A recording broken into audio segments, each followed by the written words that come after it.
Hey everybody, welcome to the next chat that we're having. Um, my question is going to start with, do you know what's on God's heart today? And have you taken time to ask him what's on his heart and what's on his mind? If you're wanting to go into deeper friendship with the Lord and have a hunger for a living relationship with the Lord, that's a really great question to ask him. Sometimes we can assume we know what's on his heart, and there's lots of things on his heart, so it is easy to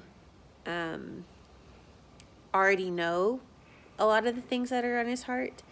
But I have found that as I've walked with him, when I ask him without jumping to conclusions, it's actually really quite surprising the conversation that we start to have and the things that he begins to share, because they might be fun or silly, or they might be like crazy and heavy, or there's lots of things. And so I just found that, like, if you have a friend, like a real friend, like if you think of your real friend and you ask them what's on their heart, they're going to tell you honestly, and they're going to tell you like what's at the forefront of their mind.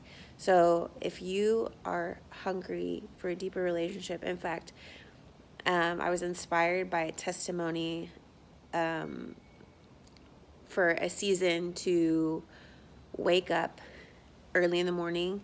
This person would wake up at 2 in the morning every day for a year, and he would sit with a cup of tea and just wait on the Lord and kind of just picture that Jesus was in the room with him, and he wouldn't start off with his prayers or wouldn't start talking, which a lot of times we start the talking.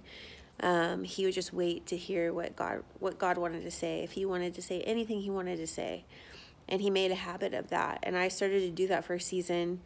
I'd get up at 6. I would sit in one spot. In my heart, in my mind, I make a place for the Lord, and he would tell me what was on his heart. And it was really cool. It was really refreshing. He would share things about the way he sees creation, and then other times he would share things that are burdening him. Sometimes he would share things about me and the way he is perceiving things that I'm going through. It was just really cool, because it was giving him place to be and to speak. So that being said, I do that. I still do it from time to time. So when I get in my quiet time or my time with Jesus and I get my Bible out, sometimes I'll just start with, Lord, what's on your mind? Or sometimes I'm so distracted and I can't focus. So then I just stop everything and then I'm just like, okay, what's on your mind? And so we're going to switch gears to like a testimony of just some of the things that the Lord has shared with me in the last years. A lot of these testimonies happened in 2021. And so it started with, at the end of February, I was spending time with the Lord in the evening, and I stopped what I was doing and I was like, hey, what's on your mind? And he said, the Jewish people. And I was like, okay. So my response to that was to pray for the Jewish people. And he asked me to pray that they would come to know their Messiah. So I just started to pray, Lord, would you reveal the Messiah to them? Would you show them who you really are, and that you came for them, and that you love them, and that you're still pursuing them? So I just prayed a simple prayer like that. That next day, I was cooking dinner, and I turned on the upper room, and it was from the morning service. So I'm cooking dinner, and I'm playing this service, and the presence of the Lord fills the room, my room, and I'm beginning to weep. I'm like literally beginning to weep and can't even cut carrots because the presence is so strong. And they go in their service, they start the service by saying that that morning, Jews all over the world were praying and crying out for their Messiah. And I was like, oh, that's amazing. And then the rest of that service had to do with the calling out of the Lord Yeshua for the nation of Israel, and that the Lord is returning. And it was just very, very powerful. But it amazed me that the Lord would share with me to agree with him on the very thing that the Jews were going to be calling out for the next day. And I was like, that's really amazing that you would bring me in as a friend to join with you on that burden on your heart. So that was really cool. And then a few months later, this summer, I think it was May, but I had a dream. And in the dream, I was in Israel on a tour with a group of people, and we were about to go see that viewpoint of Jerusalem. And so we were having to climb some stairs. There were several floors, and I realized as we continued to climb that people were super distracted. They would get off on different floors. I was trying to wait for them, but I realized that they didn't quite care. And so I just was like, all right, I'm leaving all you behind. And I ascended the stairs, and I made it to this beautiful outlook. It was this hotel. There was tables, breakfast tables set for those who would come up. And it just overlooked the city of Jerusalem. So that was my dream. The next day, I was spending time with the Lord that morning. Couldn't focus again, having issues, couldn't focus. So I was like, okay, Lord, what's on your heart? And he goes, Jerusalem. And I was like, oh yeah, I had that dream. I forgot. And he just shared with me this invitation that many will not see or receive or take seriously, and that is to pray for the city of Jerusalem. And so in the dream, by the end, I was one of the only ones who actually ascended to this place. And so the Lord was just like, hey, pray for the peace of Jerusalem, which is in the scriptures to do. So I just started to pray for Jerusalem. And that next morning, I woke up to social media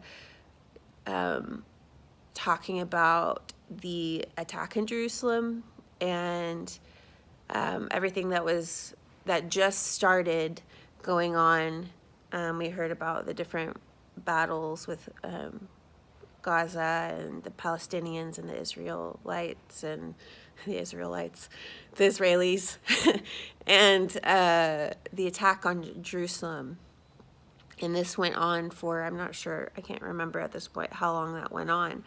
But again, it was something that the Lord wanted to share. And because I made myself available to hear him, he was able to share the things that were on his heart right then and there. And so I share this with you because I want to whet your appetite to what living relationship with God looks like, and that God desires to commune with people, and he has burdens on his heart and thoughts on his mind that he looks for those who are hungry to listen, and he's looking for ears to hear, pretty much. Just like, sometimes we just need someone to listen to the things going on in our lives. Sometimes we need a lot of people to listen, but we long for that type of friendship, and Jesus longs for that type of friendship. And then secondly, I'm here to just kind of trumpet and declare and proclaim that the Lord is after the Jewish people, and the Lord desires the nation of Israel, and that he has called us to pray for the peace of Jerusalem. And for a long time, and even now, it's a little bit of a mystery to me of what that even means and how it plays into the return of the Lord and the new earth and all those different things. But it's still on the forefront of his mind. So if you have any desire in your heart to share in the desires of the Lord, this is a good place to start. Even if you just say, Lord, I don't understand Israel. I don't understand why the Jewish people. That's okay. If you just start by saying yes and listening to even how to pray, he will begin to forge his heart into your heart. So I'm just going to end with the scripture. It's Isaiah 62, and this is the burning heart of God, and it talks about watchmen, and watchmen are pretty much like, I would jump to say the word intercessors, which I think that the response of a watchman is intercession. Someone who is a watchman, they watch to see, they were set on post to watch what's coming in and what's leaving, and a lot of times they would set their eyes for the returning of the king as well, if the king was coming back. So they're attentive to what's going on. And so they would watch, and then they would declare. So Isaiah 62, on your walls, O Jerusalem, I have set watchmen all the day and all the night. They shall never be silent. You who put the Lord in remembrance, take no rest, and give him no rest, until he establishes Jerusalem and makes it a praise in the earth. So, anyways, the Lord is active, and he is moving on behalf of the nation of Israel, and we can partner with him if we make ourselves available. That's pretty much what it comes down to. If you make yourself available to him, we can partner with him for this desire of his heart. So bless you guys, and in your walk with the Lord, may you experience the life that he desires for you in him, that only comes in him. And if you find yourself dull, or what's the word? If you find yourself dull or a lack of zeal or a lack of hunger, just ask the Lord for hunger, and he will give you supernatural hunger for himself. And sometimes we need the Lord to give that to us in order for us to get off of our own minds and our own lives and into him. So bless you. He's worth it, and love you guys. Bye.